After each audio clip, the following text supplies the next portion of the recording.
Welcome everyone for our first webinar for 2018, and it's all about introduction to Python programming. And we've got Owen Brasier. G'day, Owen.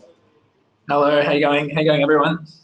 I first met Owen when we did Owen was doing a workshop for Arduino with 100 people, and I was suitably impressed that everyone actually left that workshop knowing what to do, and I thought this guy knows exactly what's going on with programming. And we're lucky enough to have Owen today from Australian Computing Academy to run it through with us Python and how to start with Python. But before we get started, I thought we might want to have a look at some more, get some ideas about our audience and basically where they're from, and we'll start with a poll. So I'll just bring up our where people are from. So these are the people that are registered so far. So we're all around Australia, and we've even got some people from New Zealand. And would you believe we've got one person from Israel and from Mongolia. So there you go, registered. What I might do is just start with a poll. The first one is basically what best describes your role, and if the attendees can just, when the poll comes up, to select what suits them. So we've got 62% have filled it out. A few more. 78%. And if you want to have a go, quickly do it, and then we're going to close it up and see what the information tells us.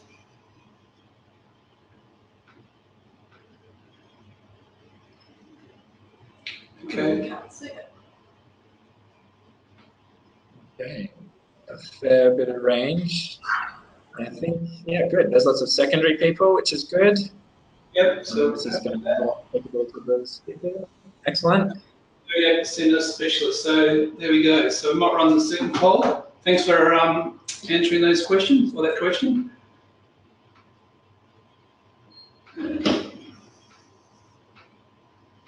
Just going to the next one now. Poll's open.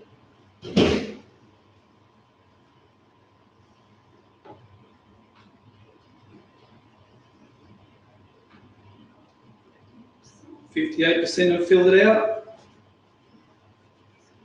75. Quickly get into the next bit.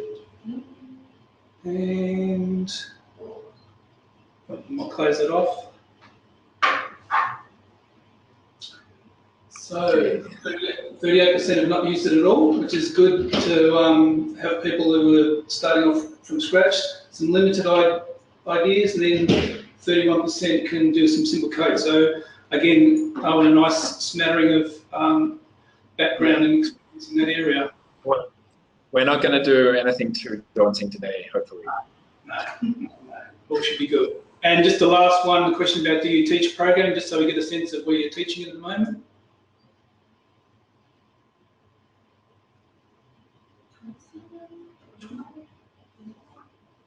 50% filled out.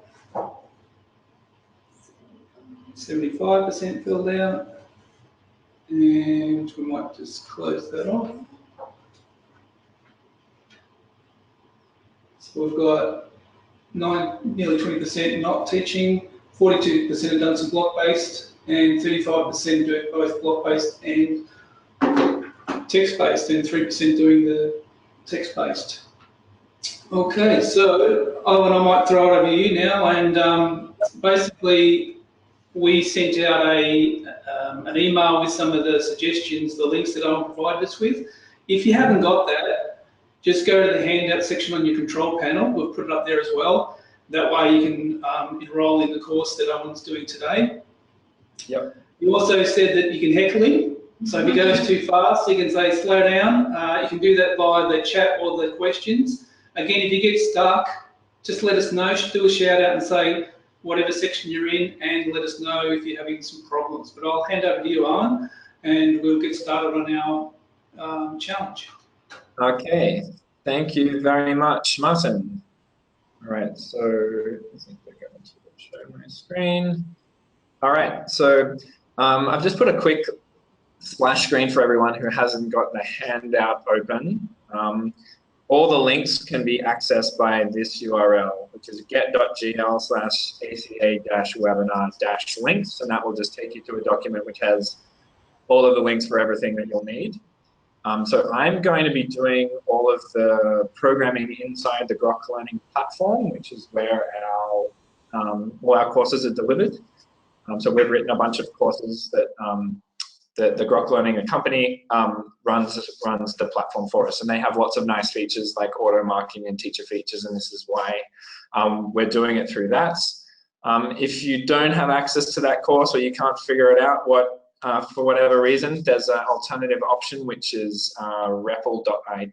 I'll have a link to that, and that will be in the links document as well. So regardless if you're in Grok or not, you should be able to participate in all of the activities. Okay, so I don't want to give you death by PowerPoint, but I do want to give you a bit of context to what we'll be learning. My name's Owen. I work for the Australian Computer Academy, which is at the University of Sydney, and it's one of the NISA funded projects. So we are writing 18 around about 5-week courses in digital technologies for years 5 and years 7. And we've released about 7 or so of those. We just released one today, which is a biology course. I literally clicked the go button on that about an hour ago. And so they've been curriculum mapped to help students learn how to do programming. And where all of this fits in terms of our curriculum is based on these 10 key concepts, the digital technologies curriculum that is. And we're just going to be looking at one thread of that, which is the implementation thread. So digital technologies is a very broad subject and covers all aspects of computer science and its impact in the world. And we're just going to be narrowing our focus into one of those aspects, which is implementation, which is actually learning how to do programming. And so we've taken the curriculum and broken it up into its progression of this implementation thread. And so with the new Australian curriculum, it's mandatory for every student to start learning visual programs from the bands 3 and 4. Visual programs is like Scratch or block-based programming. Then it progresses up to, in 5-6, learning iteration, so doing things multiple times. And then in 7 and 8, which is the band that we're going to be focusing on today, we take all of those concepts and apply it to a general purpose text-based programming language. That's a bit of a mouthful, but the reason why they specify a general purpose text-based language is because we really want our students to be able to solve problems in a general case. It's not programming something like in Game Maker, which is great at making games, but not good at solving science problems, for example. There's also modifying programs with interfaces and functions. We're not going to touch on functions today, but we'll touch on all of the other aspects. So breaking that curriculum down into the concepts, we'll be looking at this 7 and 8 band here, but it's going to encompass all of the previous concepts. So branching, which is if statements, getting input from the user. And what that actually means is after a program is written, the user can interact with it in some way. Doesn't necessarily mean typing, could be pushing a button, or just some form of interaction that affects how the program runs. Iteration means repeating things multiple times. And user interfaces means a way of interacting with the user with a bit more sophistication than just a button press, for example. It might even say, press the button, and that would be some form of interface. And functions are repeatable blocks of code, but we won't touch on that today. And all of this is done in a general purpose text-based programming language. And the one we're using today is Python. The reason why we use Python is because it's a really nice, easy syntax. And it's a really good one to introduce programming to in a text-based way. There's lots of text-based programming languages like Swift and C and C++, and there's thousands and thousands, maybe there's many of them. We equate programming in C as the first text-based language as a human rights violation. We definitely think it's a bit hard. So Python is a much nicer one that certainly is our suggestion. But if you're comfortable with another language and you're teaching it, then you can absolutely do so. Okay, so we're gonna go through these activities today, and it will take us a bit through the progression through all of the concepts that you need to tick off all of the curriculum, most of the curriculum outcomes. So all of these are going to be in our one of the ACA courses, which is the ACA Python chatbot course. And each of these is a link to each question that we're going to do. And I'm going to do them one at a time and talk through the answer and the concepts and how that's going to work. If you don't have access to the Grok Learning platform, then you can use this website, repl.it, and that will give you a Python interpreter, which you can just run all of the programs on. Okay, so I think we're going to jump straight in. So I'm going to jump into the first link, which will take us to here. And this is the first program that we'll be writing.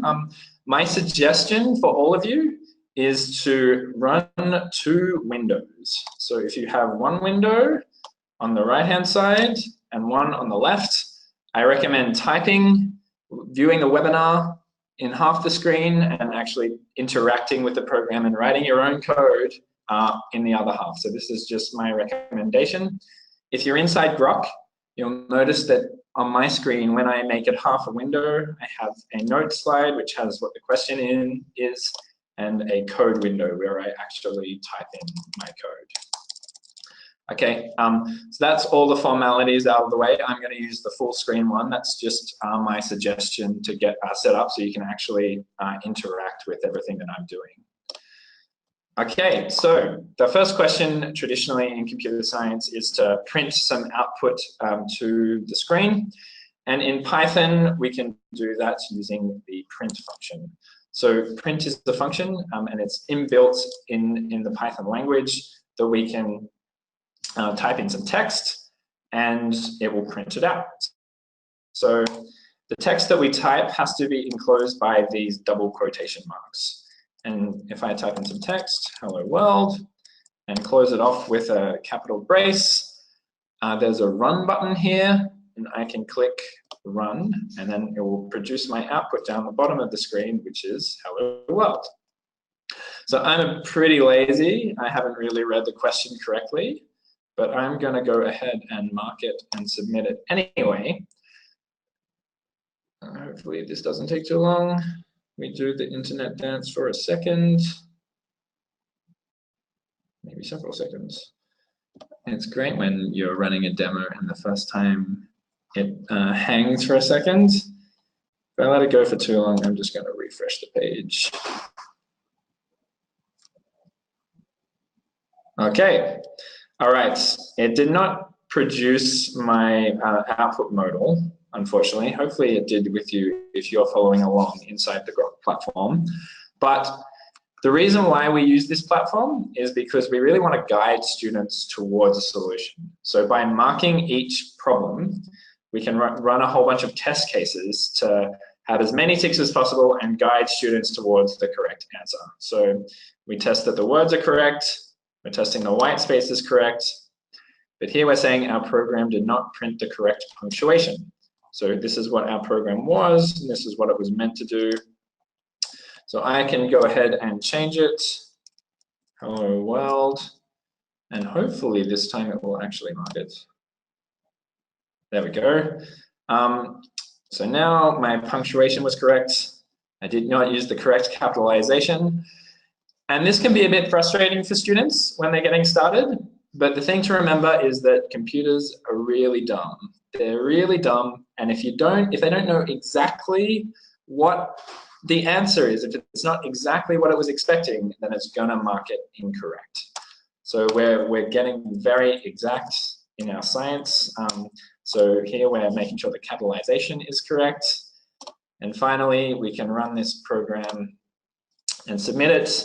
And we've written our first program that's correct. And we've passed all of the test cases. So this is the simplest program that we write, and it's just producing an output on the screen. But there's a few things going on here. We're calling something called print, and that print has a format where it's an open bracket, some text, and then a closing bracket. Because we have to type all of these things ourselves, often we might get it wrong. So for example, if I backspace here and attempt to run this program, it's going to produce an error. So inside Grok, we've written a whole bunch of these test cases that produce what the error is, but then provide some nice information about why that error occurs. So here, our print function usually ends with a round bracket. So are you missing a round bracket at the end of the print call? I don't know, kids, maybe you are. And this is what the Python interpreter error actually looks like. And this is a bit of explanatory text to unpack what that actually means. So these are just some common errors. So if you can fix that, and you can run your program and you can see that it actually runs. We have another error. So I have removed the single quotes at the end of the sentence. You're missing the single quote just before the round bracket. So inside the platform, there's some really nice features, particularly on these introductory slides, that really help students come across any common errors and help them actually produce the correct solution. Okay, so we've gotten printing hello world, and we've looked at a bit of the Grok platform and how we can actually produce an output and mark our problems. And all of our courses look something like this, where we have a whole bunch of test cases for all our questions to guide students towards the solution. So now we're going to jump right ahead, and you can go to the ACA webinar 2, but it's going to be my favorite question, which is called Bodie McBoatface. We got the answer. Got my previous. Okay, so this is an example of question. There's quite a bit to unpack here, so we'll do it slowly. So the UK's Natural Environment Research Council, the NERC, asked the public to vote on the name of a new research ship, and by far the favourite was Bodie McBoatface. Unfortunately, democracy is not alive and well in the United Kingdom, and they renamed their ship the RSS Sir David Attenborough and not Bodie McBoatface, unfortunately. But they did name a submarine on the ship Bodie McBoatface.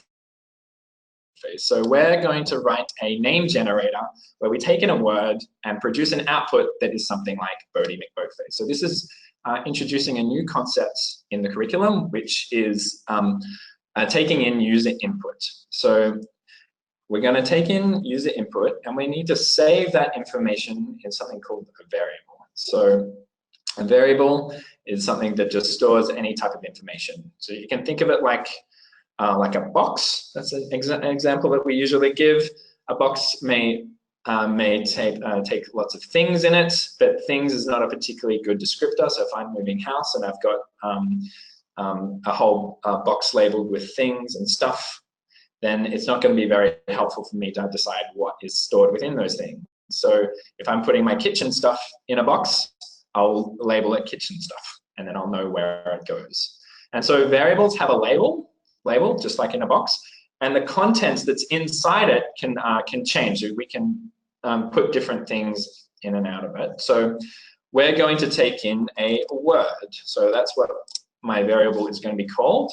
And I'll put this equal sign to assign that variable to something. And what I'll assign it to is to get information from the user. And in Python, the function for that is input. So if I put in input, then I can type some text, and the prompt here that's asking me to type is word question mark. Word question mark.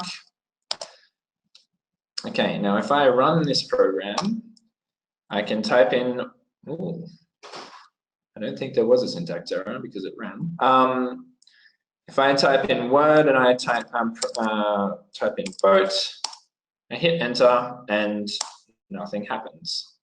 If I have a space at the end, so you can see where I'm typing here, my word question mark, and then when I typed boat, there was no space at the end of the input because I didn't tell it there was a space there. Those of you using repl.it, I'm not sure why it's doing that syntax error.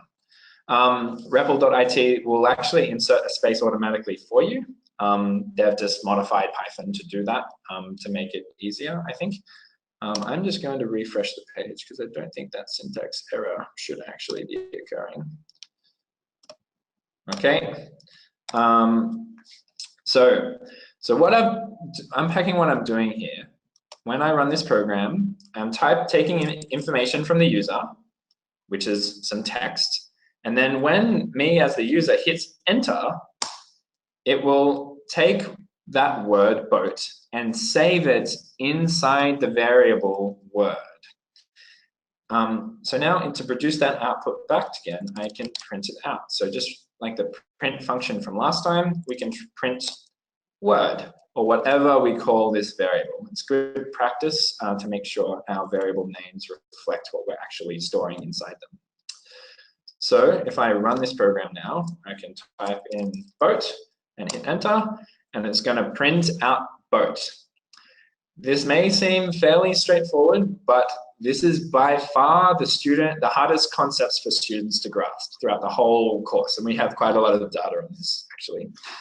Taking information from the user, storing it in a variable, and then reproducing whatever the user typed in is something that lots of students struggle with. And the reason why we introduce it so early is because we need it pretty much to do every other question, and it's kind of fundamental to writing interesting programs. But it's a concept that takes students a while to understand. So if you're struggling with this, you might having your variable name boats is common one, or printing the text boat. Don't worry about it. We'll just get there slowly. So now we're printing whatever word we type in. If I type in truck, it will print out truck. But the next thing that I need is this y space MC.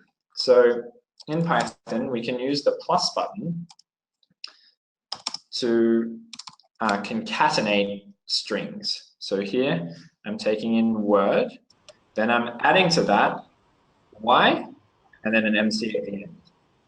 Owen, okay. Yep. All going along really well. Just had one of the questions just from that recent, when you were talking about variables, just to explain a bit more about how that actually works. Someone's getting stuck on that bit. Okay, so how a variable works. So I think the simplest way to explain it is that a variable is actually an address to a location in memory. And so the content of that variable is stored in memory somewhere. And by typing in whatever our variable name is, Python will, for lack of a better word, do some magic and retrieve whatever we've stored in memory and get whatever the content is there back into our program. So that's, I think, a bit more at the lower level of how it works. In terms of the concept, though, we can just store information in a computer and then retrieve that information some way. So it'll be the memory address in RAM. I hope that answers your question. Okay. So the question was from Melanie. So if Melanie has another question, just send it through and we'll try and answer it for you. Yep. Thanks, Owen. Cheers. No problem. Okay, so now if I type a word like boats, and then just to reiterate, it's I don't expect everyone to get this concept straight away, and in fact, I don't expect people to be masters of programming in an hour. But hopefully, we can get a bit more confidence and experience in that. Actually, just do a bit of practice, because that's really the only way that we learn anything. Okay, so when I type in boats, after the boat, it has a y space MC, and you can see that is the same as what my desired text is going to be. So I've got a word, and I've joined to that the characters y space MC. So the next thing that we need is a boat again. Oh, not a boat. It's actually a word. which is the contents of what we've stored. So if I type in the word boat, then it will be a boat.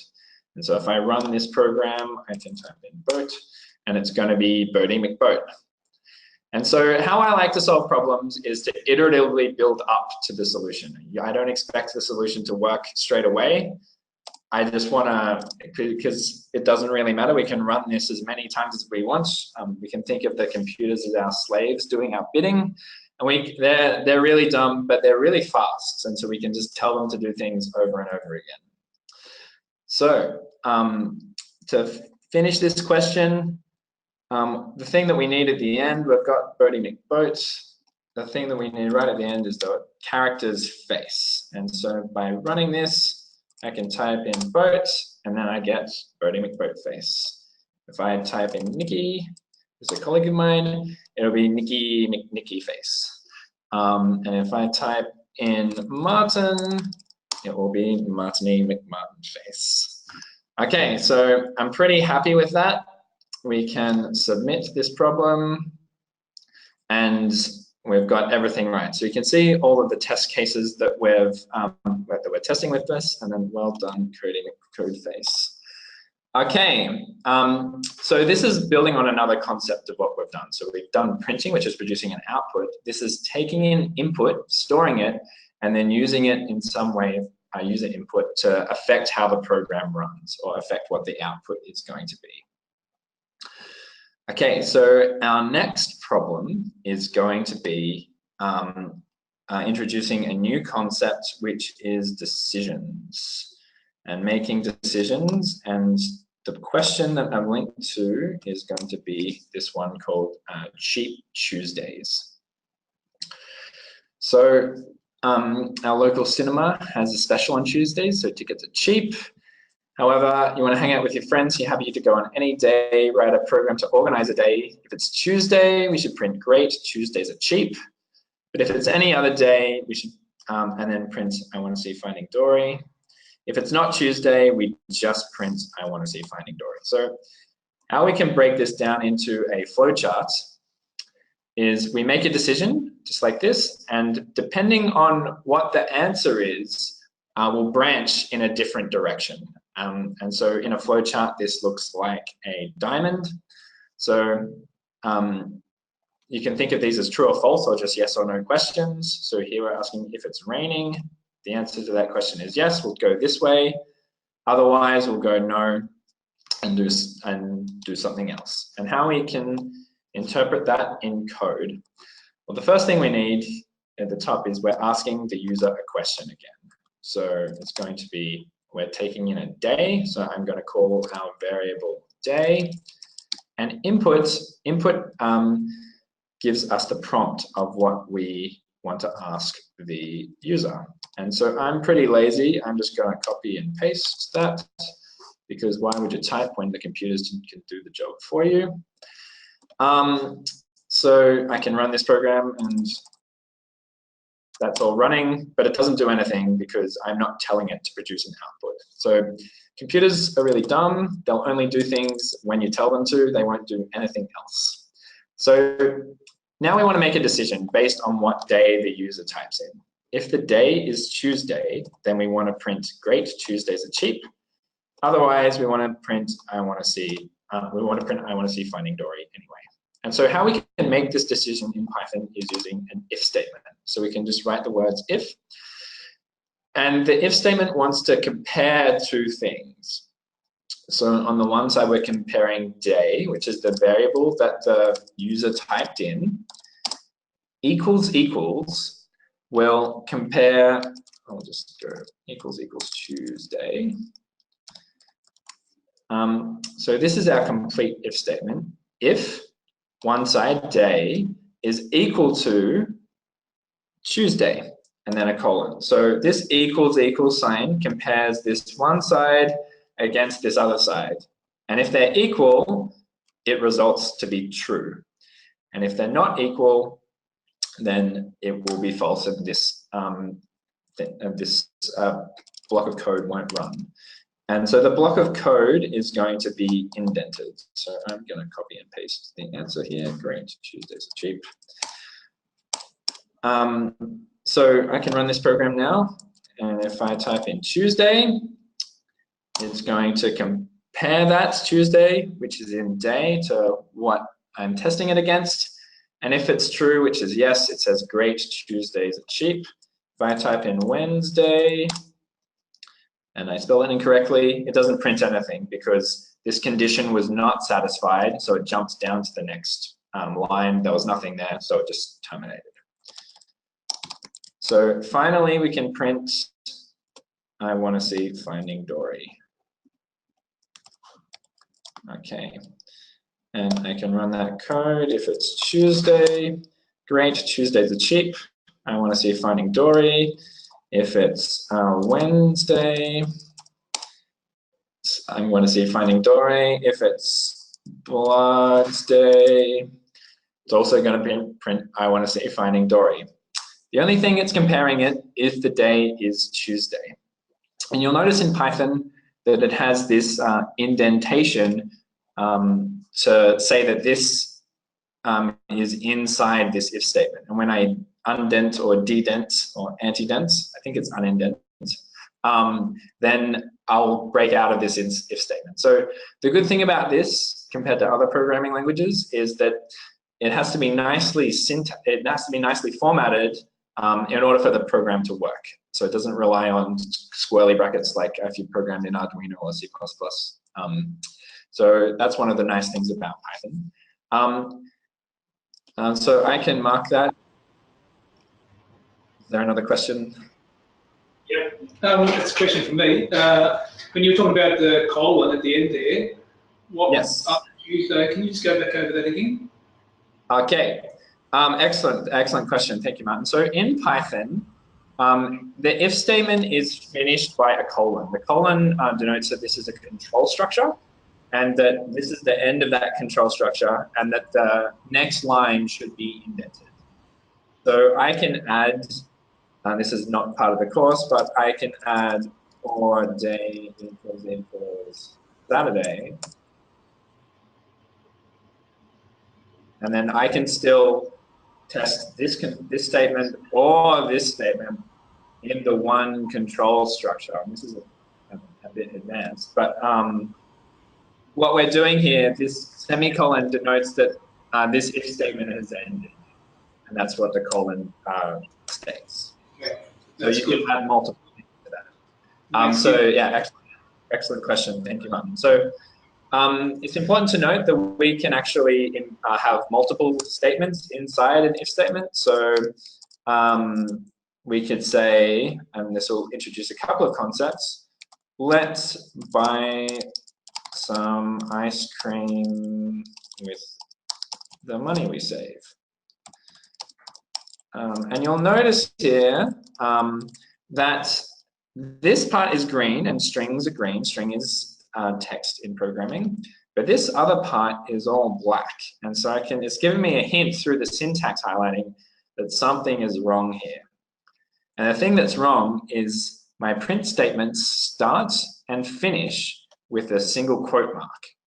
But if I want to include a single quote mark in my sentence, this is a bit of a problem. So what I can do is I can change the end to a double quote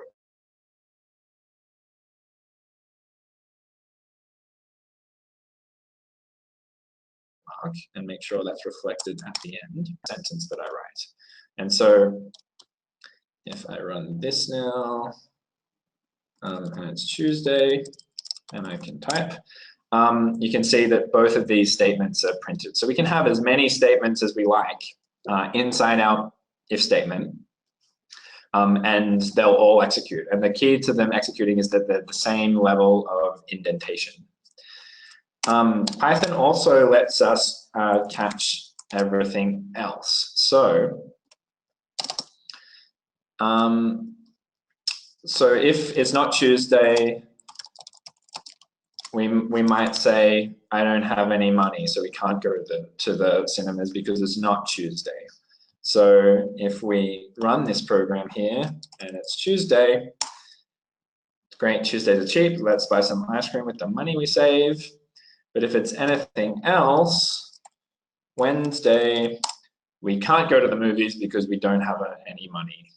So this control structure adds on to this if condition and catches everything else. So anything that's not Tuesday will get caught by this. So the difference here is we've added another concept where we're printing one output or another output, but never both. So we can even extend this further. We can test another condition. We could add Saturday, and Saturday, it's the weekend, let's go anyway. Let's go anyway. Whoa, I have ended that with a single quote instead of a double quote.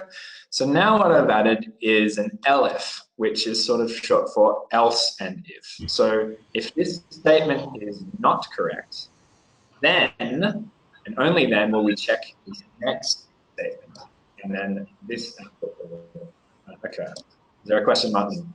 There is, from Dwayne. It's a good one. Yep. He said, would you recommend that students try and write out the decision process in structured English or just plain English before attempting to code it? So that's obviously, we're doing implementation at the moment, but it's probably a good question. Okay. Does that have any impact on the student's understanding of an if statement?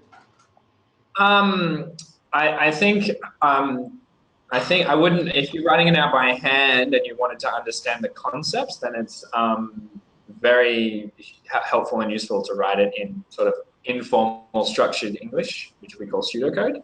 And that's actually a part of the curriculum outcomes in the algorithms section, actually. So you're actually linking the algorithms content descriptors with the programming content descriptors if you're writing it out by hand and then implementing that in code. So writing down an algorithm is actually a really useful way to get people to understand the concepts without getting bogged down in the syntax niceties.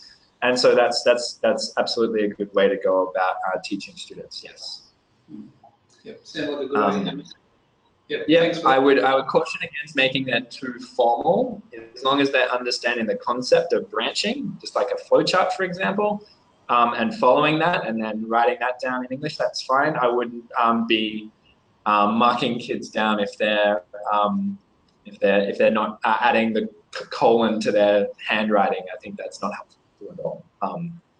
So the New South Wales HSC has sort of taken this concept of pseudocode and made it into a formal language description, which I think is slightly unfortunate. But yes, that's absolutely a helpful thing to do. Excellent question. There's a message from Paul Rayner says that the Queensland senior syllabus suggests pseudocode, so it might be depending on what state and territory you're in. So yeah. So pseudocode in the digital technologies curriculum, pseudocode is called structured English because of that thing in New South Wales where they've taken pseudocode and turned it into a formal language description. Yeah. So that's why it's called structured English in the Australian curriculum, but it is there in the algorithm section.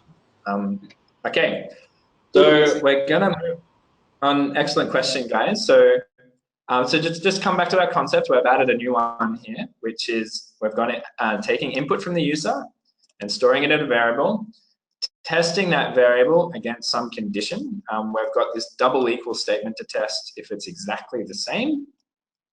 And if it is, then if this condition is true, then we execute this block of code. If that condition is not true, then we're going to test this condition. And if this one is true, then we'll execute this block of code. And if neither of these two are true, we're going to catch everything else and just print, I don't have any money. And so this is all you really need to know to understand if statements. So there's if, elif, and else. And you can add as many elif statements as you like. We could add 50 if we wanted to. Please don't do that. You could. Okay, so now we're going to jump right ahead into the deep end, and we're going to go into iteration, which is a new concept but we will take we'll take it slowly. So we're going to do, I think, I forget which one I linked to. Was it Snooze No More or Duck Duck Goose? I will iteration Duck Duck Goose. Okay. All right. So let's delete that. So this is our implementation of the game Duck Duck Goose, and we want it to happen over and over again. So there's a fun game in school playgrounds. I'm sure your kids know it. When a person who is it taps someone and says goose, the goose must get up and chase it until they get back to the hole. The last person to sit down is then it, and the game starts all over again.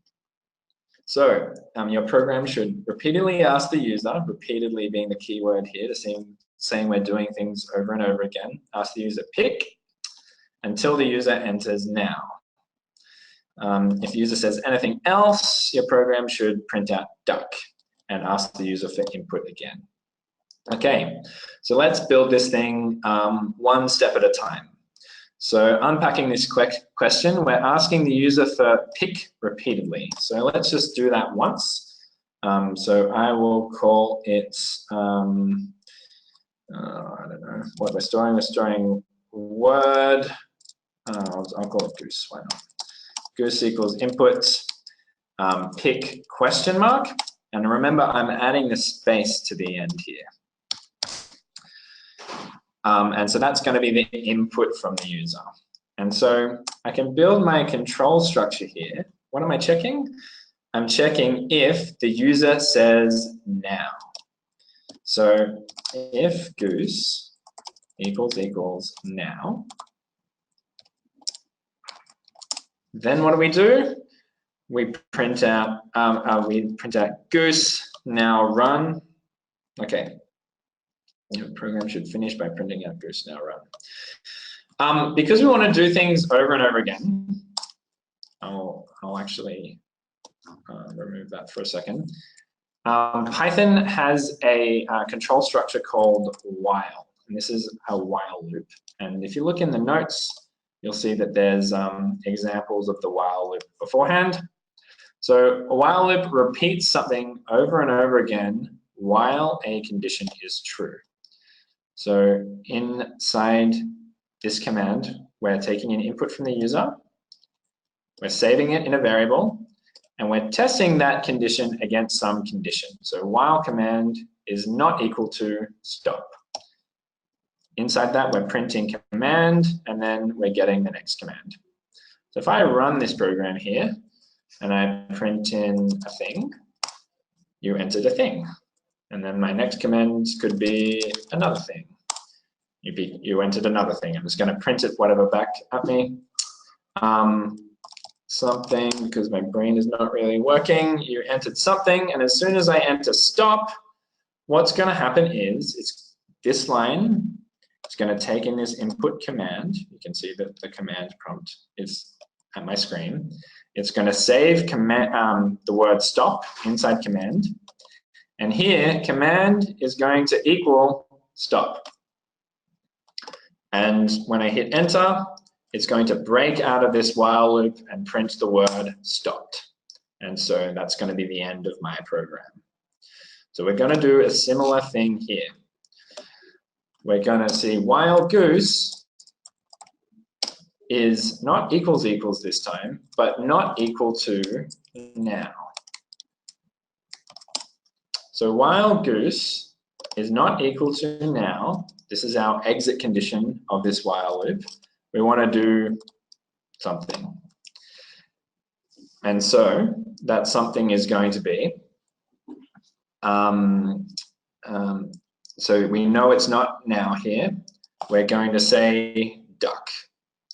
So we're going to print duck.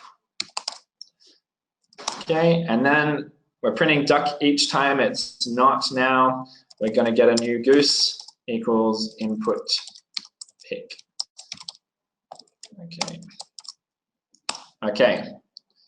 Now let's run this program and see. You can see from the notes of how we've structured these courses The questions, the notes before are very similar to the questions afterwards. So if you're getting stuck with a question, a good way to unpack that is to look at the notes beforehand, and it should tell you all you need to know in order to solve the question. Also, I'll probably point out now that if you're a verified teacher on the platform, you will get solutions, but we're going to ignore that.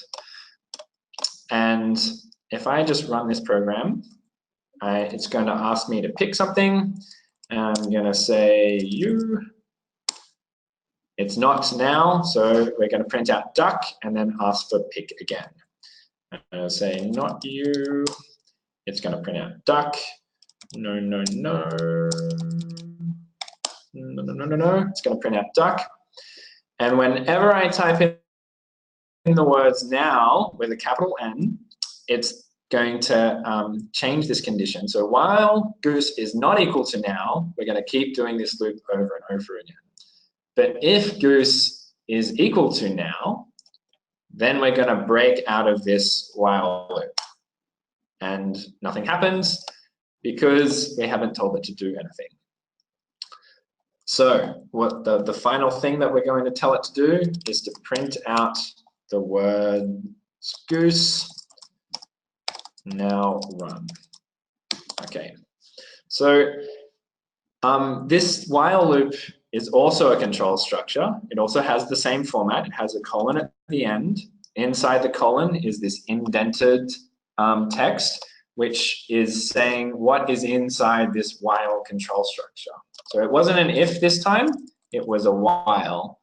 And the difference is that the while loop keeps going over and over and over again forever until this condition, while this condition is true. As soon as this condition is not true, then it stops and then executes the first part that's back at its original, or at this indentation.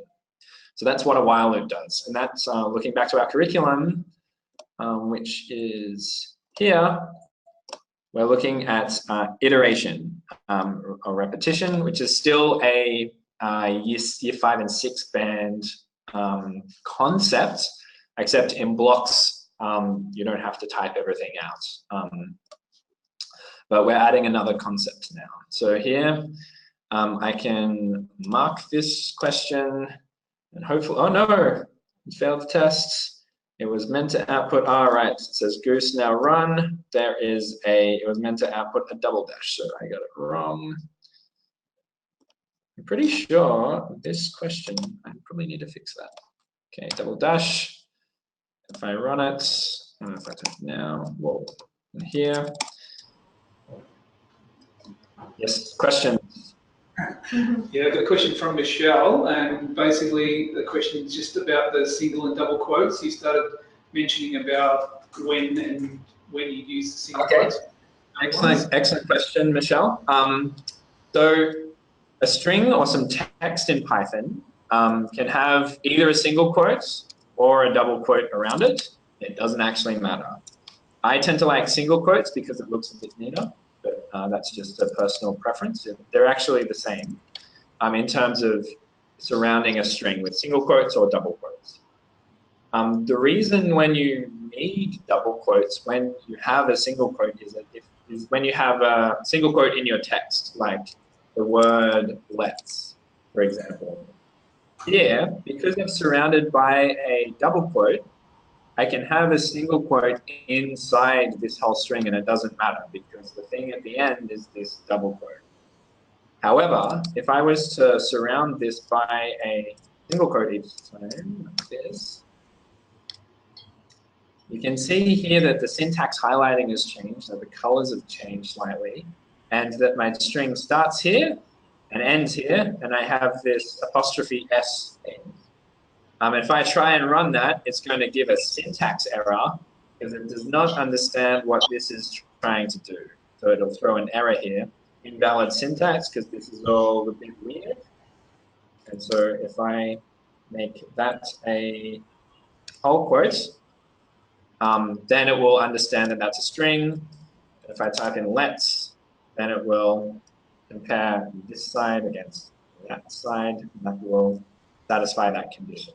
That is a pretty dumb thing to have as your exit condition. That is the thing about a string. I hope that made sense. Okay, there's also another question I want about from Meredith about capitals and when. Okay, excellent question. Excellent question. So, so in Python, I'll go back. I'll just get the a terminal open. So computers are really dumb. I'm going to say that a lot because it's true. So when I have an if statement here, I'm going to test if a string is exactly equal to another string. So, so I'm going to have some text. I have a variable, and my text is going to be capital T-E-X-T, the words text. I'm just going to say the word Sydney. I live in Sydney, and this one has a capital S. So I can say Sydney text, which is saving this equals Sydney. All right, doing live programming is a bit hard. So I have a city, and that city stores the characters Sydney. If I go city equals the letters Sydney with a capital S, the output is going to be true because city is equal to Sydney. If I have a lowercase s, city here, if you remember, has a capital S, Sydney, and this is a lowercase s, and so they're not exactly the same. So it's going to be false. So we can actually account for this in Python by using a little function in string, which is a dot. I'll stop that. Dot lower. And I'm going to make that a lowercase. So what dot lower is going to do is going to take a variable and then convert it to lowercase. So if I type in this and I type in and then I type in now in all capitals, what it's going to do is going to take this capital N, capital O, capital W, convert them to lowercase, and then compare them against this lowercase now. And then that will be true, and so it's going to break out of our for loop. So this is a way that programmers can take in different things that people type in and still be able to account for that. So excellent question, Michelle. So the thing about if statements and loops and these control structures where we're testing a condition, what we're doing is we're just asking yes or no questions. Is the answer to this question true or false? Is now lowercase now not equal to now? If it is equal, we're going to break out of that control structure. So we're testing if things are exactly the same or if they're not. But we have a whole bunch of tools that let us account for things when things are slightly different. Excellent question. I hope that answers it. Okay, so that's an intro to iteration. I know it's probably a little bit confusing, but bear with me. We're going to do one more exercise, and then we'll throw it up to Q&A. So the goal of this course, and you can see there's a lot of questions, is to build a chatbot. We haven't quite learned all of the tools to build a good chatbot. So instead, we're just going to apply some of these concepts together. So the curriculum doesn't state this in the content descriptors, but to truly actually understand all of these concepts is to not use them in isolation, but to use all of these concepts together. So user input, branching, and iteration. And so now we're going to program a guessing game. So we're going to make a game which is going to be guess our favorite movie. And so we're moving on to question 5, which is just going to take us to this playground, which just means we can run in any code that we like. It's not really a question. So I'm going to say movie. So I'm going to actually set my favorite movie as a variable, and I'm going to say call that the matrix because the matrix is awesome. And now I'm setting it as a variable, and that's going to be my favorite movie. Now we're gonna make a guessing game, and we're gonna guess what is my favorite movie, and that is going to be the prompt to the user.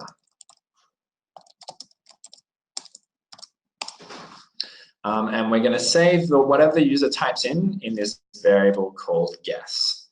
So while guess is not equal to my favorite movie,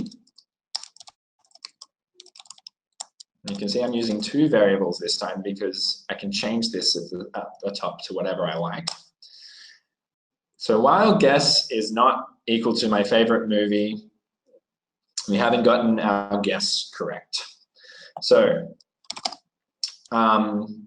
if the guess is equal to, say, we can just Moana. We can, or let's just print. I'll do that in a second. Let's print. Nope, you're wrong. And now we're going to get guess again. Nope, we'll go input and then we'll say guess again. Okay. All right, and if this loop breaks, we're going to print, you got it. The Matrix is my favorite movie. Okay, so we'll just unpack this one thing at a time. We've got a variable, favorite movie, which we're storing the words, the matrix. Here, we're going to take a guess from the user. What is my favorite movie? And this is our user interface. While our guess is not correct, we're going to say nope, and then we'll just print guess again. So if I type in Moana, then I'm going to say nope, guess again. Kill Bill, nope, guess again. Okay, I don't really like that exclamation mark. I'm going to stop this program and use a colon. Right, so now we can build some concepts into this program. So the first thing we might want to do, I'm going to introduce a new concept here. If matrix is in the guess, so there's this keyword here that we're adding, which is going to be in. So if the words, letters, matrix is in our guess, then we know that the person is close. So we might print out the words close. And here I'm going to put nope in an else clause, because if they're close, we don't really want to print out nope at the end. So here I'll type in matrix, close, guess again. I know I'm close, so I'm going to type in the matrix, and we got it. I might add some other checks here. If elif guess is equal to Moana, then we can print you're welcome, you're welcome. If you've seen Moana, hopefully you know the song. So if our guess is equal to Moana, we're going to use our double quotes because your has a single quote in the text, and we can print you're welcome. So here, Moana, you're welcome. So we can see that line executes. So one thing that we might want to do now is I'm not going to be too harsh on our fearless programmers. I'm going to add everything in lowercase. So here I'm going to say guess.lower is equal to favorite movie, and I'm going to make it, actually what I'm going to do instead is I'm going to take the input here and then guess equals guess dot lower. So I'm going to convert it to lowercase before we check. So now, if I type in Moana with a capital, nope. Why is that not working? There we go. The reason why that one didn't work is because this input at the beginning is different to this one. So I didn't lowercase this first input. So when you're programming, you will get it wrong. I get it wrong all the time, but that's okay. This is you're just using testing and debugging, constantly running the program to see if we've got the correct output. So here we're guessing our guessing game, Moana. You're welcome. So I've added the dot lower to our input there. We can guess again. We can go matrix. It's close. We can type in matrix. Close because it's converting everything to lowercase. Matrix reloaded. It's going to be close because matrix is in matrix reloaded. The Matrix. You got it. The Matrix is my favorite movie. So unpacking what we've done here, we're just building on these concepts one at a time. Is there a question, Martin? We do have a question. Phone's gone off. Basically, we're sort of drawing towards the end there. Yep. And I like the way. I like the way you've used that process where you've shown us that iterative approach where you're just sort of building up as we go. And I think that's. Yep. I think when you build a big long program, you think, how did you go and do that? But I think that the way you've explained it is showing us how to build it up as you go, which is really important. I think if we just spend the next minute or so just finishing up so we can keep going, that'd be great. Absolutely. I'm happy to stick around, or if you have any questions, then please feel free to ask me. The whole point of what we're doing here, this is just a guessing game, but Python is a much more powerful language. General purpose program can just do a whole lot more than guessing games. That's just what we've done in an hour. But what we've done is just introduce these concepts one at a time.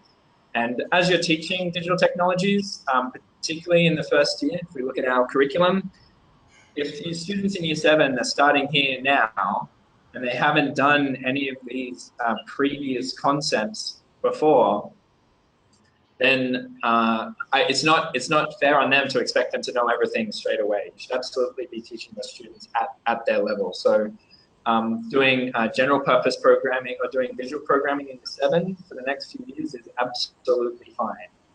So you can learn along with your students, and that your students are being taught at their level, because it's actually not helpful for them to go straight into functions and general purpose languages when they haven't built up the skill sets to actually learn how to do that properly and learn these concepts over several years. And the reason why we introduce programming at such a young age is we really want to give students the tools that they can use throughout life. We really want them to give them a tool so when they're in years 11 and 12, in 20 years' time, a science teacher can say, write a script to perform this mathematical operation, or you can have an English teacher say, write a Markov chain to generate some poetry for me. And it's giving kids a tool that they can use in other learning areas, not just digital technology. So if you want to find out any more, then we're the Australian Computing Academy. We've got at aca.edu.au. We run a whole bunch of teacher training workshops. We go around the country and we partner with the state IT associations everywhere. So there should be an event in every jurisdiction this year. Check on the events page. And the other thing I wanted to mention is if you're just integrating digital technologies, the DT Hub, so Martin and Michelle have been working tirelessly to produce a scope and sequence for you, which really lays out some types of activities that you can do to integrate digital technologies in your school. So it gives you a whole bunch of links and resources and a sequence of activities that you can actually do at a whole school level, and it's a really fantastic resource. So I would very much encourage Just back on those courses, did you have any in Perth? In Perth? Yeah. Yes, we are going to be in Perth in August. So, that is the next time I think we're going to be in Perth. We're doing something with the WA government, but as an ACA workshop, we'll be there in August. If there's any other questions, I'm happy to stay along as long as Martin and Michelle are happy for me to be here. Just a couple of things. We will be recording, well, we've recorded the webinar. It will be up on the DT Hub in about a week's time. If you wanted to go back and go through and at your own pace and look at what Owen's presented and then do some more coding, that'd be great. Also, as Owen mentioned there, he's got the Grok Learning platform if you wanted to go further with that and learn some more. There's different sorts of courses there to do that. But I think for now, we might just call it a day. There'll be a little survey at the end of this if you've got any more suggestions for us. But thanks again for attending. We had a great session there, about 90 people in the session, Owen, so that's fantastic. Oh, fantastic. Yep. Just another thing, if you want to get in touch or if you have any questions that you'd like to ask me, my email is owen@aca.edu.au. So anything that you like to do with programming or digital technologies, feel free to just send me an email. Okay. Thanks so much, Owen. That was brilliant, and we hope to have a soon. All right. Thanks for everyone. Bye-bye.